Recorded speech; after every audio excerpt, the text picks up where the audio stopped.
Ladies and gentlemen, let me tell you, nobody knows more about self-circumcision than me. Nobody. I've been approached by many, many people. They come up to me and they say, Donald, how do I do it? How do I perform a self-circumcision? And I say, listen, it's a very complicated process, very complicated.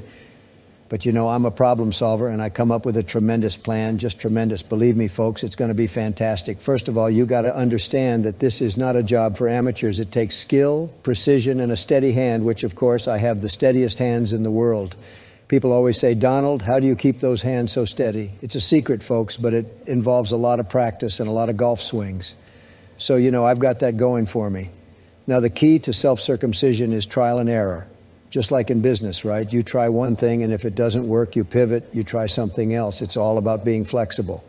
And that's why I've got a 10-step plan for self-circumcision that will blow your mind, folks, just blow your mind.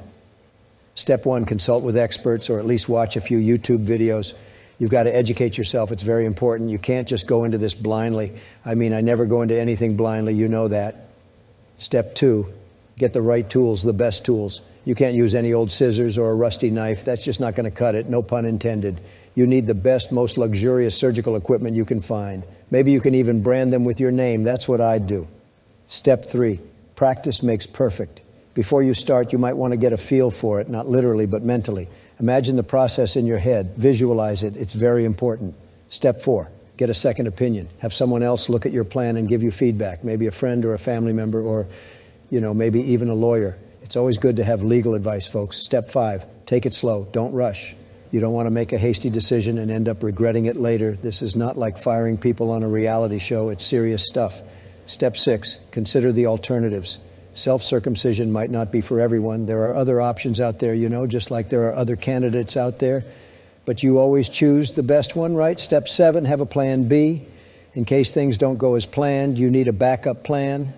Maybe a Band-Aid or an ice pack or something. I don't know. I'm not a doctor, but I'm very good at making deals. Step 8, take responsibility. If something goes wrong, you can't just blame others or pretend it didn't happen. You've got to own it, just like I always own my successes. Step 9, learn from your mistakes. If you do mess up, and let's hope you don't, but if you do, you've got to learn from it. That's what I do. I learn from every mistake, and that's why I'm so successful.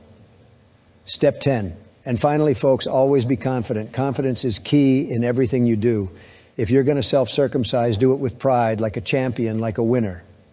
You know, I always win, and you can too. So there you have it, folks, my tremendous 10-step plan for self-circumcision. It's going to be huge. It's going to be the best plan you've ever seen, just tremendous. But remember, this is just a joke, okay? Don't go trying this at home. Leave this kind of thing to the professionals, believe me. And as always, remember to make America great again. Thank you very much. Subscribe, you handsome big boy.